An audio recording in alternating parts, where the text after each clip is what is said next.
Welcome to The Explainer. Today we're digging into one of the ancient world's most treasured materials. And no, I'm not talking about gold or silver. We're talking about a stone so sacred it was the ultimate symbol of life, power, and divinity for the Maya. We're talking about jade. You see, for the Maya, this incredible green stone was so much more than just pretty jewelry. It was spiritually charged. Its green color, which they called yax, was tied to everything important. The very center of the world, fertility, the corn that fed them, and even their sun god. I mean, think about it. To hold a piece of jade was literally like holding a piece of eternity in your hand.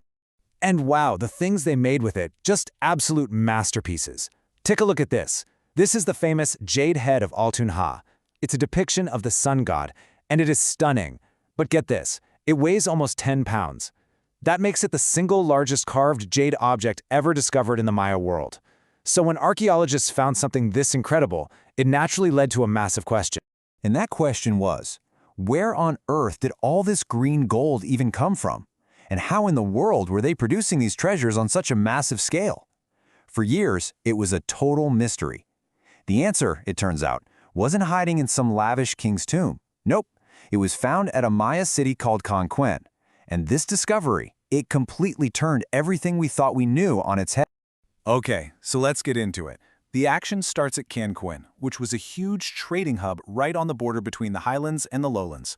Archaeologists were there, they were hunting for evidence of jade working, and they found it. But, and this is the kicker, it was in the last place they would have ever thought to look. And this is what's so fascinating. You'd think a royal operation, something this important, would be right there in the Grand Palace, the ceremonial center of the city. But instead, they found this workshop in a pretty humble residential neighborhood. We're talking a compound of simple houses with little stone patios. Not exactly what you'd call a royal factory. But don't let that simple location fool you for a second. This was no backyard hobby. No way. Investigators uncovered a staggering 60 kilograms of jade debitage. That's over 130 pounds. And debitage is just a fancy word for all the waste material. The scraps, the flakes, all the bits left over. 130 pounds of waste? This was a full-blown factory. So, this is where the puzzle really gets tricky. All the evidence pointed to this one small compound being responsible for basically all of the jade processing in the entire city. But here's the but. When they looked at all the finished jade jewelry found across the site, only a tiny fraction of it was actually in this neighborhood. So the question becomes, if you're processing tons of raw jade here, where did all the finished pieces go? Well, it turns out the answer wasn't in the shiny treasures the Maya cherished. It was in the trash. The clues were hidden in what they threw away. Digging into those 60 kilograms of waste material started to paint a completely new picture of the entire Maya economy. The real key, the aha moment, was figuring out what the workshop wasn't doing. See, most of the waste didn't come from doing delicate, intricate carvings. Not at all. It came from making something called preforms. And a preform is basically just a rough draft of a piece of jewelry. It's the unfinished blank, just the first step in a much longer process. And when you look at the actual preforms they found there, you can see exactly what they were cranking out.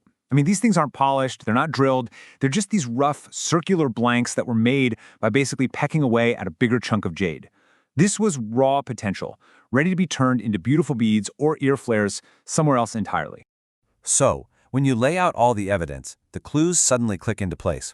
What they found in the workshop, huge raw blocks of jade, tons of flakes from hammering them down, and all these unfinished preforms. But what they didn't find is just as telling. There was almost no dust from fine carving, no broken beads that snapped during the really tricky drilling phase, and next to no finished objects. This workshop was only doing the heavy lifting, the first, roughest part of the job. But hold on, the story gets even more interesting. The investigation peeled back another layer, and this one is fascinating. Because for the Maya, not all jade was created equal. Oh no. The color, the quality, that was everything. So what you see here is a really clear hierarchy. At the very top, you've got the best of the best, this brilliant, intense green jade. This was the most valuable stuff, used for the fanciest elite pendants, and you'd only find it in the palace.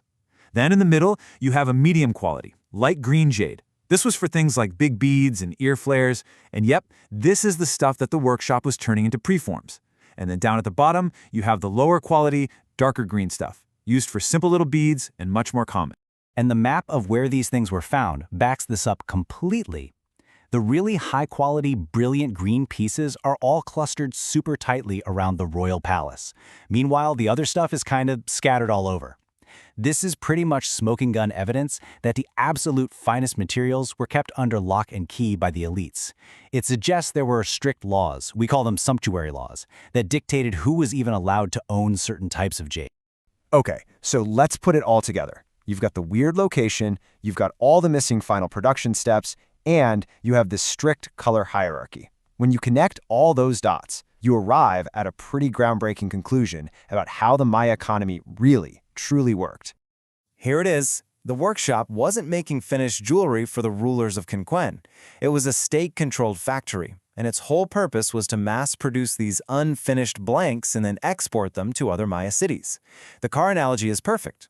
Quinquen wasn't building the whole luxury car. It was building the valuable frame, the chassis, and then shipping it off so other workshops could add the engine and all the fancy details. And this really gets to the heart of the discovery. The main thing Cancun was exporting wasn't finished, sacred jewelry. It was the potential locked inside those rough jade blanks. It's a pretty cool idea, right? They were literally exporting possibility. What this reveals is just how sophisticated this whole operation was. This was a state-managed production line that completely shatters our old ideas about ancient economies. Step 1, the elites import huge blocks of raw jade. Step 2, their craftspeople do the heavy lifting, mass-producing the preforms. Step 3, the state then exports these valuable blanks. And finally, Step 4, local artists in other cities would do the delicate final carving, turning them into sacred jewels for their own kings. It's an incredible system. So in the end, the whole mystery of Cancun's jade industry wasn't solved by staring at some gleaming royal mask. No, it was solved by digging through 130 pounds of workshop trash. And I think that's such a powerful idea. It shows that sometimes, if you really want to understand what a society valued, you don't look at the treasures they kept. You have to look at what they were willing to throw away.